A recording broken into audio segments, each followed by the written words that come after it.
all praises to the heavenly, holy, almighty creator of infinity, eternity, the universe, and all there is. This is Revelations.Unveiled. Detroit. Hello, family. Once again, we come together as we convene and converge, where we expose our cranial universes and bear forth our souls as we commit ourselves to the need of wisdom and absorb the heavenly, holy, cosmic communication, radiation, and transmission of the holy power creator of all. All praises into the 12 tribes of the house of Israel, wherever you may sojourn on planet Earth. My continuous petitions and prayer for your care, safety, peace, and serenity. And to my brothers and sisters of the world, we will now be partaking in some history of the founding of America's pre-1619, the enslavement of so-called Africans in the Western Hemisphere on the American shores in St. Augustine.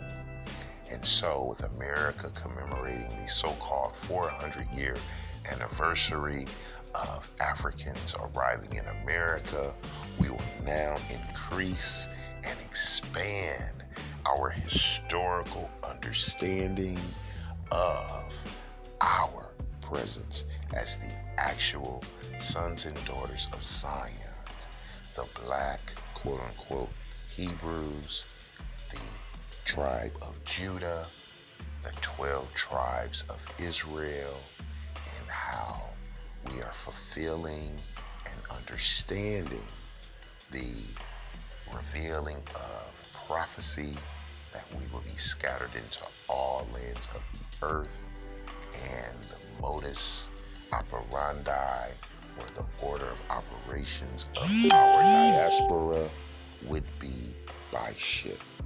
So we will be listening to an article by Sister Nicole Terry Ellis of USA Today, and we will now begin pre-1619. Forget what you know about 1619, historians say. Slavery began a half century before Jamestown. Article by Nicole Terry Ellis, USA Today. St. Augustine, Florida. For David Nolan, watching the nation commemorate the 400-year anniversary of the first arrival of slaves from his home here in the United States' oldest city is frustrating. Nolan, a local historian, author, and civil rights activist, insists it only advances a false, racist belief that Englishmen founded America and created the system of slavery that defined this country. It makes me want to scream, says Nolan. You're robbing Black history. The truth is, Spaniards settled in St. Augustine, Florida, with enslaved Blacks more than half a century before any arrived in Jamestown, Virginia in 1619 aboard a ship captured by English pirates. Historical records document the presence of Black slaves dating back to their arrival in what was known as Spanish Florida in 1565. They built military forts, hunted food, cut wood, and later even created a settlement for freed Blacks, Fort Mose. But the influence and significance of the Spanish on the country's founding was ignored and lost as English laws, language, and culture established a stronghold in the new nation. Historians and other interested parties challenged writers in the 19th and 20th centuries and tried to spread the story of Spanish settlers and slaves in St. Augustine through exhibits, lectures, and books. Still, the 1619 narrative carried on in history books and popular culture. Kathleen Deegan, a professor of archaeology at the University of Florida, said people have spent their careers trying to correct the erroneous belief. It just does not resonate, Deegan said. I don't know whether it's just ingrained English Anglo attitudes that anybody who isn't like us really can't be American. The seeds of slavery. European settlement of what would become the United States began September 8, 1565, when Spanish Admiral Pedro Menendez de Aviles founded St. Augustine on the northeast Florida coast. He arrived with ships filled with soldiers, wives, children, and Africans who were mostly enslaved. Records show Spain's King Philip II contracted with the admiral to take 500 slaves to establish sugar plantations in the new colony. It's unknown if the Africans were previously enslaved in Spain, said the local historian Susan Parker, or exactly how many made it to the settlement. Records show there were 56 slaves in St. Augustine by 1602. The king's dream of thriving plantations took hundreds of years to materialize, and the Spanish struggle for control of the city with the British throughout the 16th and 17th centuries. From 1672 to 1695, black slaves and Spanish mission workers were used to build the Castillo de San Marcos as a barrier for the enemies. The military fort is now a tourist attraction in St. Augustine. Eventually, the city became a safe haven for enslaved people fleeing their British owners in South Carolina and Georgia. In 1693, Spain's King Charles II issued a proclamation freeing slaves who escaped to St. Augustine if they joined the militia or converted to Catholicism. For the next several decades, different nation flags would fly above the city, according to historical records. The Spanish sold it to the British in 1763 in exchange for Cuba, and later took it back before ceding all of Florida to the United States in 1819. Parker said many slave records of marriages, baptisms, and burials typically kept in local churches were lost in the move to Cuba. Today, many are stored in the archives of the Catholic Diocese of St. Augustine. Parker cited one set of documents on lace-thin paper that showed slave marriages of one couple in 1604 and two couples in 1605. We know that Africans were here because they show up in reports. They show up in parish records, she said. Slave burials also have shown up during excavations in St. Augustine. City archaeologist Andrea White said excavators have documented 60 burial sites in the last 4 years.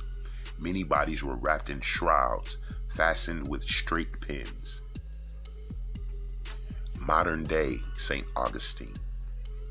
Today, St. Augustine attracts some 3 million tourists a year who gravitate to the beaches and landmarks that span its 454-year history. On any given day, trolley tours circle downtown. Families walk through the Castillo de San Marcos National Monument and the Foundation of Youth Archaeological Park. Some tourists visit Fort Mose Historic State Park, the nearby 40-acre site that honors the free black slave settlement and includes a museum and other activities. Actors host reenactments of historic events at various sites, including the firing of cannonballs, sending a loud boom along the beachfront. The town maintains its historic charm with narrow brick paved roads and Spanish and English colonial style buildings. The slave market, an open air pavilion that sits in the Plaza de la Construcción Park downtown, is another attraction.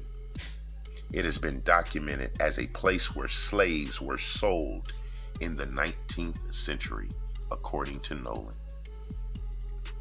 Bernadette Reeves, a black historian and tour guide for Black Heritage Tours in St. Augustine, said slaves were dragged into the market, some locked to chains, whipped, and sold.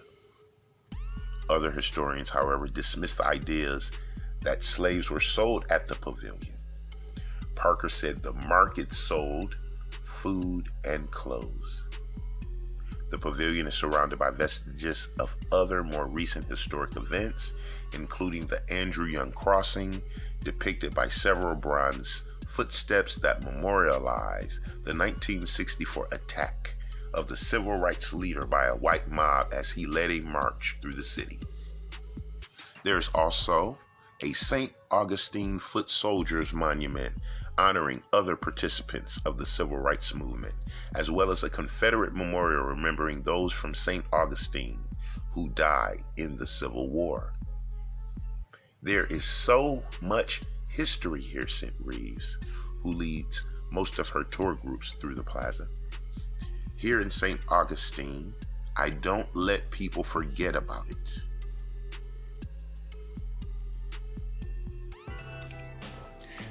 Yes, so family, we have now an increase and an extension on our historical understanding, where we are filling in those holes of this common carnal curriculum we've experienced here on this continent of confusion in our captivity. And so, family, we know that a clear defining of the so-called Africans that were taken into global bondage were in fact the children of Israel, the sons and daughters of Zion, fulfilling the biblical prophecy of the curses for the disobedience to the Holy Covenant, where it would be said that they would be scattered into the four corners of the earth and would serve under bondage of the heathen nations, also serving other gods. And so, family, we now know that the 400-year prophecy is a propaganda. The enslavement of the children of Zion, the so-called Africans, has existed here on the American shores for more than 400 years, starting with the Spanish settlement in St. Augustine. So we will continue to dig and dwell and expand and explore as we are correcting the fallacies of the education given to us, as we continue to reach back.